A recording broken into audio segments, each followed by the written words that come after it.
Menurut saya kurang efektif.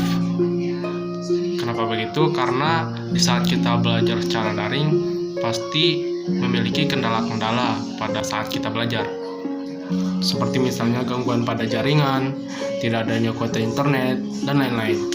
Sehingga faktor-faktor ini yang menjadikan para pelajar sulit dalam menggapai ilmu. Belum lagi bagi orang-orang yang memiliki ekonomi yang rendah, yang tidak mampu membeli alat atau fasilitas untuk belajar daring. Dan ini juga menjadi beban baru bagi para pelajar. Dan intinya, pembelajaran secara langsung itu lebih efektif dibandingkan belajar secara daring.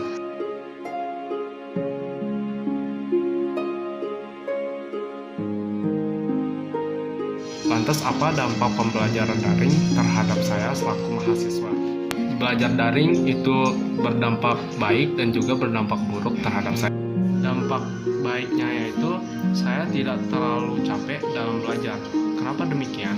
Karena di saat kita belajar secara daring, kita tidak harus ke kampus untuk belajar, sehingga dalam proses belajar mengajar tidak terlalu capek. Nah, dan itu saya bisa belajar hal-hal lain selain pelajaran-pelajaran yang ada di kampus. Dampak buruk terhadap saya yaitu sulit dalam menyerap ilmu. Kenapa demikian? Karena ketika kita belajar secara daring, tentunya pasti ada kendala seperti misalnya jaringan.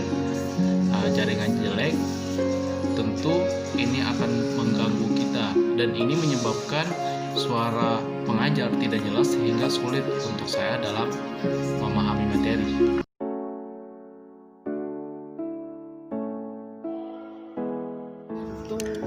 Menjadi peserta didik di tahun 2020 ini tidaklah mudah. Karena selain mencoba hal baru juga dituntut menguasai materi dengan hanya belajar mandiri dari rumah. Tetapi itu tidak mematahkan semangat bagi generasi milenial bangsa ini.